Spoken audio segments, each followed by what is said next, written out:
থেকে 24 ঘন্টার মতো আমাদেরকে আটকে রেখেছিল জেলে। 24 ঘন্টা আমাদের আটকে রেখেছিল। পরে আইনের চড় খেয়ে মুখ ফুলিয়ে বাড়ি গিয়েছে পুলিশ প্রশাসন, আমরা বুক ফুলিয়ে বাইরে বেরিয়ে মালা পড়েছি। সুতরাং আইন জিন্দাবাদ, আইন বিচার ব্যবস্থা জিন্দাবাদ। তো আইনের প্রতি ভরসা রেখে আইনের দ্বারস্থ আমি হব।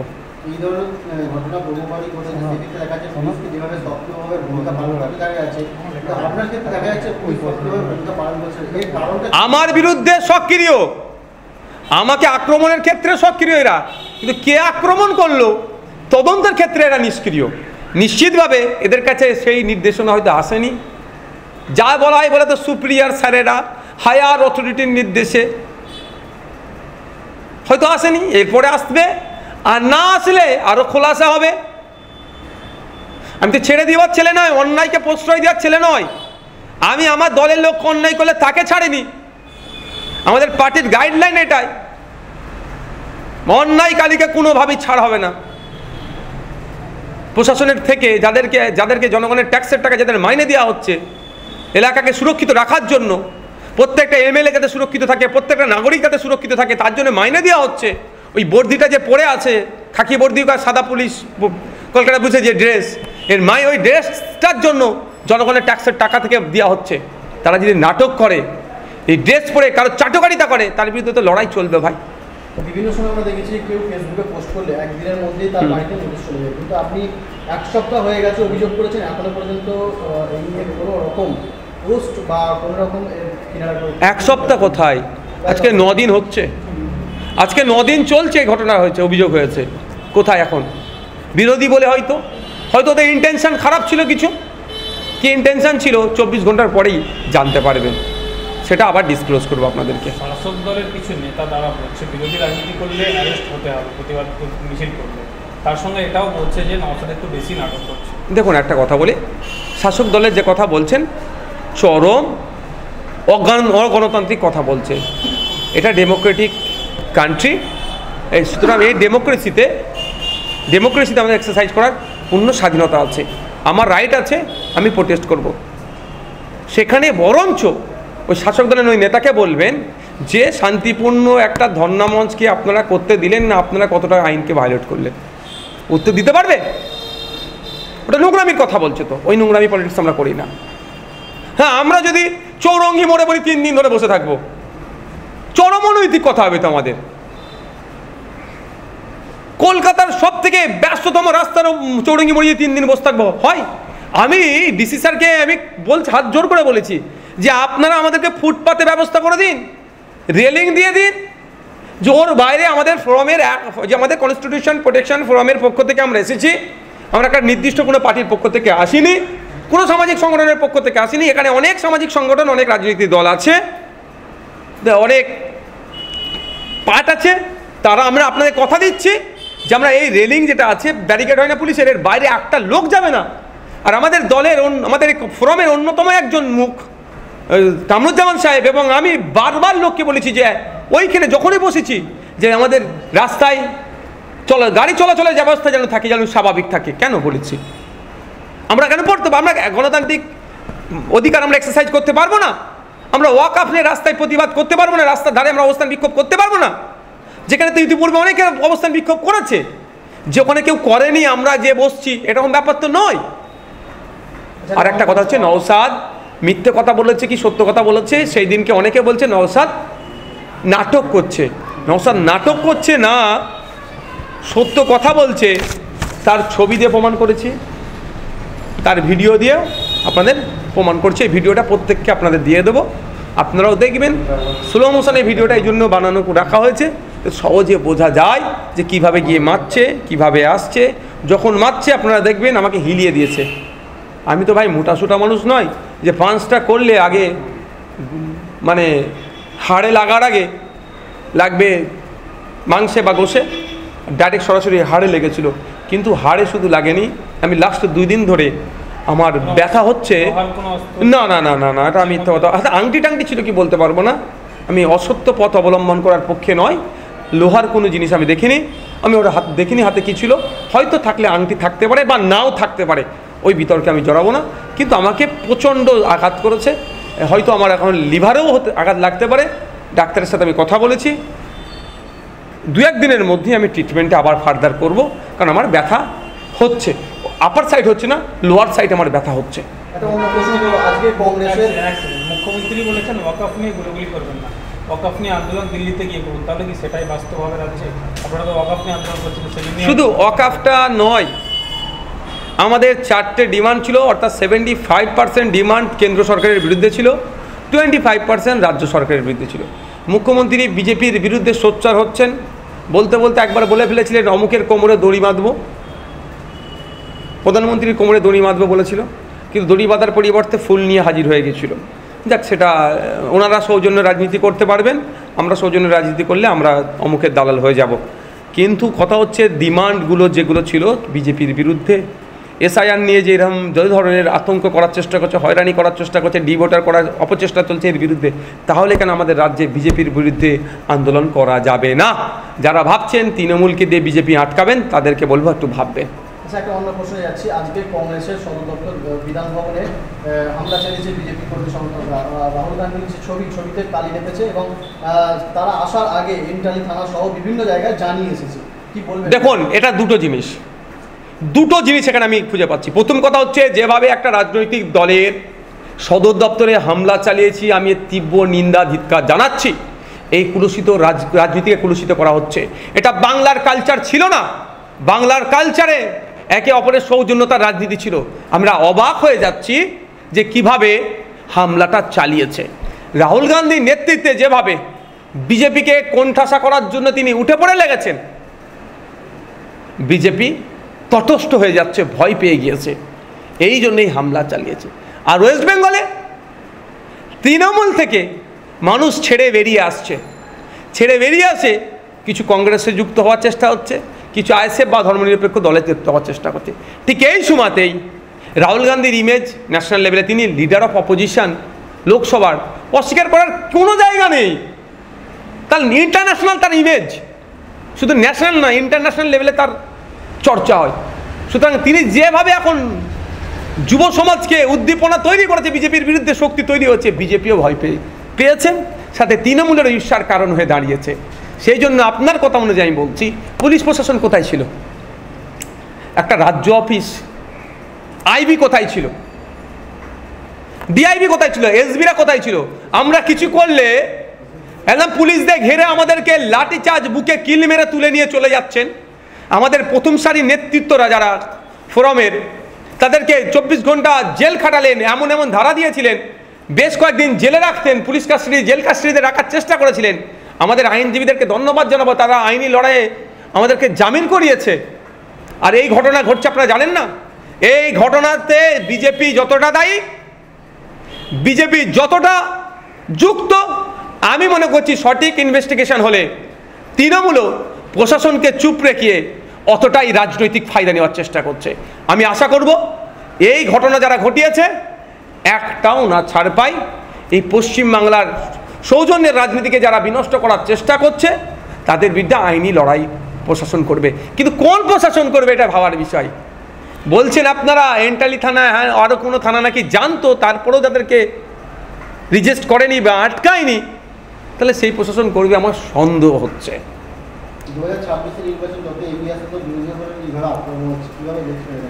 দেখুন, এটা তো যারা ক্ষমতায় আছে তারা বিরোধীদেরকে সবসময় কোণঠাসা করবে। আমাদেরকে এই কোণঠাসাকে এগিয়ে নিয়ে যেতে হবে। অন্ধকারকে সরিয়ে আলোর ব্যবস্থা তো আমাদের কি করতে হবে। এই লড়াই চলবে, গণতন্ত্র রক্ষার লড়াই। এই লড়াই পিছপা হওয়ার কোনো জায়গা নাই। হ্যাঁ হ্যাঁ, ঠিক আছে, আমি দিচ্ছি। অ্যাড্রেসটা পুরো ডিসক্লোজ করা যাবে না, বুঝতে পারছেন? হেয়ার স্টুডেন্ট তিনি ডিউটি সামলাচ্ছেন কিভাবে? খাতায় কলমে তো এখনো দেখতে পেলাম না। যদি আমি হেয়ার স্ট্রিটে অভিযোগ করেছি, অভিযোগ তো তার থানাতে আছে, কেন তার এফআইআর পর্যন্ত করা হলো না? এখনো পর্যন্ত আমাকে এফআইআর কপি দেয়নি। জাস্ট আমার অভিযোগ নিয়েছে, রিসিভ দিয়েছে। এর বাইরে রাজ্যের একটা এমএলএকে প্রাণঘাতী হামলা চালালো, এখনো পর্যন্ত আপনার কারা চালালো বা স্পেসিফিক আমি কি বললাম যে হলুদ শার্ট পরেছিল, স্বাভাবিক ওখানে তো হাজার হাজার হলুদ শার্টের লোক ছিল না, খুঁজে বার করতে পারলো না। এই পুলিশ ক্যালকাটা পুলিশকে স্কটল্যান্ড ইয়ার্ডের সাথে আমাদের মাননীয় তুলনা করেন। তাহলে স্কটল্যান্ড ইয়ার্ড এতটাই ব্যর্থ হয়ে গেল যে ওখানে যারা ছিল এবং কোনখানে হয়েছে পার্টিকুলার আমার অভিযোগে কিন্তু বলা আছে যে ওই জায়গাটির মধ্যে হতে পারে। তাহলে তার খুঁজে বার করলো না, না খুঁজে বার করার মধ্যে আমার তো কোনো জায়গাটা সন্দেহ লাগছে। সন্দেহটা এটাই যে তাহলে আমাকে মারতে, প্রাণঘাতী মারতে কারা পাঠালো? তদন্ত হোক। পুলিশ যদি তদন্তে ফেলিওর হয়, কোর্টের দরজা খোলা আছে, কোর্টে যাব, কোর্ট থেকে তদন্ত করব কে বা কারা আমাকে আমার উপরে প্রাণঘাতী হামলা চালানোর জন্য ওই অফিসারটাকে, ওই পুলিশ কনস্টেবলটাকে পাঠালো। আর একটা মজার কথা শুনুন, এই যে কনস্টেবলের হচ্ছে এর এক্সাক্ট কি বলতে পারবো না। আপনারা অনেকে খবর দেখিয়েছিলেন, মাদ্রাসার শিক্ষকরা প্রেস ক্লাবের সামনে বেশ কয়েকদিন ধরে ধর্নায় বসেছিল, রাত্রিরে তাদেরকে বন্দুক টন্দুক দেখিয়ে মারধর করে তুলে দিয়েছিল। তখন আমার বলেছিল যে একটা লম্বা সান্ডা লোক, খুব লম্বা চড়া লোক, গোপ আছে, সেই সেদেরকে বন্দুক বার করে দেখিয়েছিল। এটাও হয়তো হতে পারে, আমি সেটা বলবো না যে উনি এই ব্যক্তি। তবে এর আর পাস্ট রেকর্ড খুব একটা ভালো নয়, সন্দেহ হচ্ছে। দ্বিতীয় হচ্ছে কলকাতা পুলিশের বর্তমানে যেটা ওই করে রেখেছে গো, ওয়েলফেয়ার বোর্ড নাকি এটা আছে, এই পুলিশটা ওয়েলফেয়ার বোর্ডের নেতৃত্ব যারা আছেন তাদের সাথে খুব ভালো মোহরম, অর্থাৎ ওয়েলফেয়ার বোর্ডের কাছে ইয়েও একজন গুড কনস্টেবল হিসাবে পরিচিত। তাহলে গুড কনস্টেবলকে ভবানীপুর থানা থেকে পাঠিয়েছে এই জন্যই যে হয়তো নওশাদ সিদ্দিকী, তাদের নজরে ব্যাড নওশাদ সিদ্দিকীকে প্রাণে মারো, গুডকে দিয়ে ব্যাড কি তো হয়, তাদের নজরে গুড ওই কনস্টেবলটা যে একটা এমএলএর বুকে ঘুষি মারতে পারে, আর যে এমএলএ শিক্ষা, স্বাস্থ্য, কর্মসংস্থান, রুজিরুটি, মজুরি বৃদ্ধি কিভাবে হবে, সাম্প্রদায়িক সম্প্রীতি কিভাবে বরকরার থাকবে, সাম্প্রদায়িক শক্তিকে কিভাবে বিচ্ছিন্ন করা যাবে, তার নিয়ে কথা বলছি, ওদের নজরে আমি ব্যাড, এটা হতে পারে। তো এই পরিস্থিতিতে এসে আমরা দাঁড়িয়েছি। আমি মিডিয়ার মাধ্যমে রাজ্যের পুলিশ মন্ত্রী তথা মুখ্যমন্ত্রীর কাছে একটাই বার্তা দিতে চাই, যদি আপনি বা আপনার দল এই অপকর্মের সাথে যুক্ত না হয়, 24 ঘন্টার মধ্যে আপনি এর একটা বিহিত করবেন। আর যদি আপনার দলের বা আপনাদের কোনো ইন্টেনশন থেকে থাকে, তাহলে আপনারা এই এত প্রেস কনফারেন্স করে সত্যতা যাচাইয়ের পরেও আপনারা চুপ থাকবেন। বাংলার মানুষকে বলবো 24 ঘন্টা অপেক্ষা করুন, কি করছে দেখি। 24 ঘন্টা কেটে যাওয়ার পরে যদি দেখি না করে, আমি এই অভিযোগের নিয়ে, আমি তো মারামারি হানাহানির পক্ষপাতী নই, আপনারা ভালো করেই জানেন। আমি শান্তি সম্প্রীতির ঐক্যের সবসময় কথা বলি, আমি দুটো জোড়ার কথা বলি, আমি ভাঙার কথা কোনোদিন বলিনি আর বলবো না। আমার রাজনৈতিক করে আমার পেট চলবে, সংসার চলবে, এটা আমার প্রফেশন, পেশা, এটাকেও আমি এইভাবে নিই না। সুতরাং 24 ঘন্টার পরে যদি দেখি রাজ্যের পুলিশ মন্ত্রী তথা মুখ্যমন্ত্রী তাদের উপরে ওঠা অভিযোগকে তারা ন্যস্ত করেননি, এই পুলিশের কনস্টেবলের নামটা প্রদীপ কুমার দের বিরুদ্ধে ব্যবস্থা গ্রহণ করেনি, তাহলে আমি অবশ্যই আমি পরের স্টেপ আমি আইনের অর্থাৎ দ্বারস্থ হব, অর্থাৎ কোর্টের দ্বারস্থ হব। কোর্টের মাধ্যমে আমি সব ডিটেলস তখন কোর্টকে ভিডিও থেকে শুরু করে এভিডেন্স যা আছে, এফআইআর কপি টপি নিয়ে সব আমি কোর্টের দ্বারস্থ হব। এবার আপনাদের যদি এর মধ্যে কোনো কোশ্চেন থাকে আপনারা করতে পারেন, আমি উত্তর দেব। যে ব্যক্তির কথা আপনি বললেন এবং যেটা খোলসা করলেন যে একজন পুলিশ কর্মী, তার পরিচয় দিয়ে দিলেন, মানে এটা তাহলে সরাসরি সন্দেহ কাকে করছেন যে মানে পুলিশ থেকে হতে পারে বা অন্য কোনো একটু চেয়ার নিয়ে বসো না ভাই, আমার কেন ডিস্টার্ব করছো, কেউ হাত ঢুকাচ্ছে কেন? পুলিশ যে ব্যবস্থা নিল না, কি বলবেন? দেখুন, আমি আবারও বলছি, আমার মেসেজ স্পষ্ট যে আমার ওপরে কে আক্রমণ করেছে তার ডিটেলস, তার নাম, তার বর্তমান তিনি কোথায় আছেন, তার অফিসিয়াল পোস্টিং কোথায় আছে, তার বাড়ি কোথায়, সবটাই আমি বলেছি। এরপরেও যদি পুলিশ গড়িমাসি করে, শাসক দল যদি ভাবে এটাকে ছোট্ট ইস্যু করে রেখে দেবে, আমি ছোট্ট ইস্যুটাকেই বড় করব না, আমার ইস্যু বড় করার পক্ষপাতী নয়, আমি ছুটে যাব কোর্টে, আইনের দ্বারস্থ হব। আমি রাজ্য সরকার, পুলিশ মন্ত্রী, মুখ্যমন্ত্রীকে বলেছি, যদি আপনারা এর মধ্যে ইনভলভ না থাকেন, তৃণমূল কংগ্রেস ইনভলভ না থাকে, এন্টায়ার পুলিশ প্রশাসন ইনভলভ না থাকে, তাহলে 24 ঘন্টার মধ্যে এর আমি তো ডিটেলস দিয়ে দিলাম, আমি তো ডিটেলস দিয়ে দিয়েছি, তাহলে এর বিরুদ্ধে আপনারা ব্যবস্থা গ্রহণ করুন। আর যদি না ব্যবস্থা গ্রহণ করেন, তাহলে আমি যেমন কোর্টে যাব, আর তখন প্রেস কনফারেন্স করে আবার এর মধ্যে কি মানে কারা কারা সরাসরি যুক্ত, তখন আমি বলবো। আপনি যে অভিযোগটা আনলেন তাতে তো মানে একটা বিরাট বিস্ফোরক ধরনের ঘটনা, মানে পুলিশের একজন কনস্টেবল পুলিশকে ঠেলে দিয়ে গেল এবং একজন বিধায়ককে যেভাবে আঘাত করলো, এবং আপনি বলছেন প্রাণঘাতী হামলা, মানে অত লোকের মধ্যেখানে, অত ক্যামেরার মধ্যেখানে একটা বিরাট ষড়যন্ত্র। ষড়যন্ত্রই তো এটা, কে পার্টিকুলার তো এরকমভাবে ক্যামেরা হয় না, প্রচুর ক্যামেরাম্যানের সাথে আমি কথা বলে বলে বলে বলে আমার টিম কথা বলেছে, ওখানে যারা আপনাদের মতো news channel, main stream, social মিডিয়াতে বা যারা মানে বিভিন্ন স্টেজে কাজ করে, তাদের সাথে কথা বলে তাদের কাছ থেকে ভিডিও চেয়েছে, খুঁজে খুঁজে খুঁজে খুঁজে আমি বার করার পরে এটা পেয়েছি। অত সহজ নয়, আমাকে অনেক কাঠখড় পুরাতে হয়েছে।